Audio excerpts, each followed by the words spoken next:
Pagtapos na nating i-drawing 'to, kailangan na nating ilagay sa layout.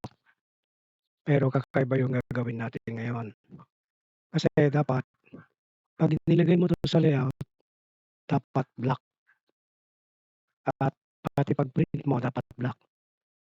So, gagamitin mo lang yung layer kapag nagdo-drawing ka, pero kapag magpre-print ka na dapat black lahat.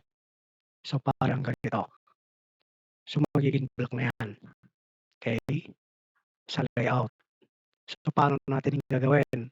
Yun ang gagawin natin ngayon. Yun yung ituturo ko sa inyo kung paano natin gawin ngayon.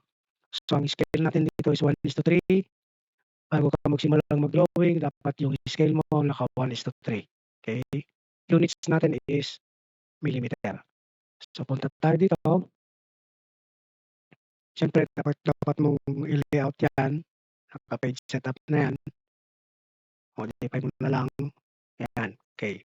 So, kapag nag-viewport ka dito, 'pag nag-viewport ka, ang makikita mo is colored, okey, colored. Supposed to be hindi colored 'yan, okey.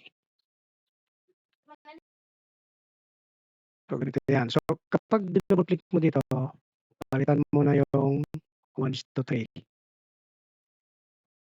okey, then sentro mo na 'yan, okey. Pero kailangan eto black. Anong gagawin natin? So, simple lang. So, pupunta ka ulit sa page setup, then modify mo 'yan, then dito sa plot style table, pen assignment, click mo yung arrow down, hanapin mo yung monochrome, okey? Kapag nakaganyan na, kailangang i-click mo yung display plot style, okey? So, kapag display plot style na 'yan, kapag titingnan mo dito sa preview, naging black na 'yan. So, puwede mo ng i-print, puwede mo ng i-transfer sa PDF, okey? So, double check mo na lang scale 1:1, then naka-millimeter, then click mo na yung okey. So, close, then makikita mo na dito black na yung makikita mo, okey? There are other, ah, solutions on how are you going to print this in black. Pero for the meantime, ito lang muna yung ituturo ko sa inyo, okey? So, page setup, tingnan natin yung preview niya, then eto na siya, okey?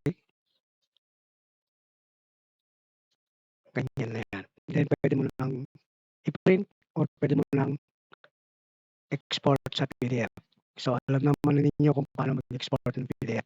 So, gano'n lang kadali kung paano natin, ah, baguhin yung kulay ng drawing natin dito sa model na color papunta doon sa layout na puro black, okey? So, congratulations, you are done. So, papunta na tayo sa next na gagawin ulit natin, which is gagawin nating, magbibigay pa ako ng mga ibang ganito. So, last na yung gagawin nating 3D ito. Okay, good day and, God bless you all.